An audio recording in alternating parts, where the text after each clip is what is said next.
Est-ce que vous savez que la gamme musicale Do, Ré, Mi, Fa, Sol, La, Si a une origine religieuse? Non? Ah ben ça m'étonne pas, parce que c'est une histoire qui n'est pas très connue. Bon, alors je vous raconte du coup. Pas de bémol? Ben bon, on y va.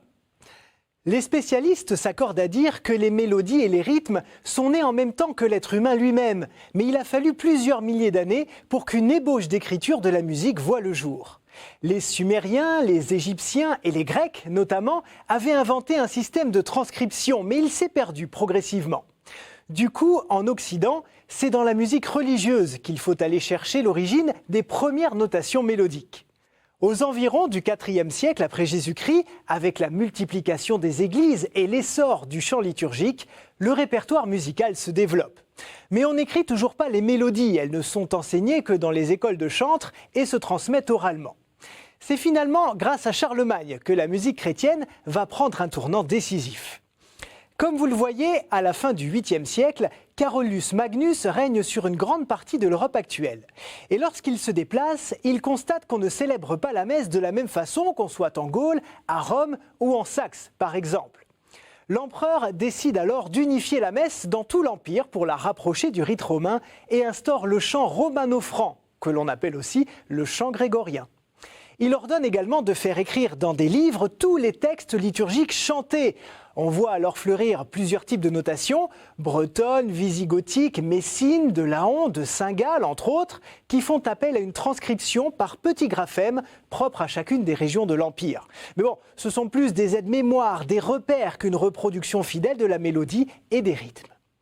Bien plus tard, au XIe siècle, conséquence du travail entrepris par Charlemagne et les communautés religieuses, les notes de musique sont principalement identifiées grâce aux lettres de l'alphabet.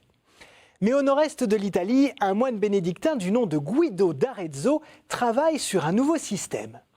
Il a d'abord l'idée d'agencer les notes sur des lignes, de façon à fixer les graves et les aigus et à retranscrire les demi-tons. Et il invente surtout l'ancêtre de notre solfège. Il décide de s'appuyer sur un texte latin du poète Paul Diacre qui a la particularité de monter d'un ton à chaque début de vers. Voici ce que dit ce poème liturgique. Ut queant laxis, resonare fibris, mira gestorum, famuli tuorum, solve polluti, labii reatum, sancte Ioannes. Ce qui signifie que tes serviteurs chantent d'une voix vibrante les merveilles de tes actions, absous le péché des lèvres impures de ton serviteur, ô Saint Jean. Et regardez, si on isole les premières syllabes, hop, on a les 6 premières notes de notre gamme. Un moyen mnémotechnique plutôt astucieux, mais surtout une manière beaucoup plus simple d'écrire les notes et de les reconnaître.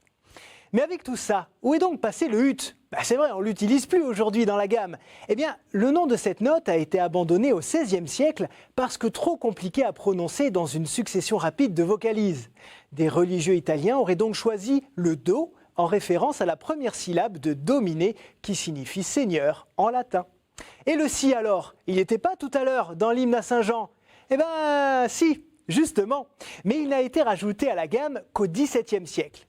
On a pris en fait les 2 lettres acrostiches du dernier vers de l'hymne, Sancte Ioannes, et voici le Si de notre solfège. Voilà, vous savez tout.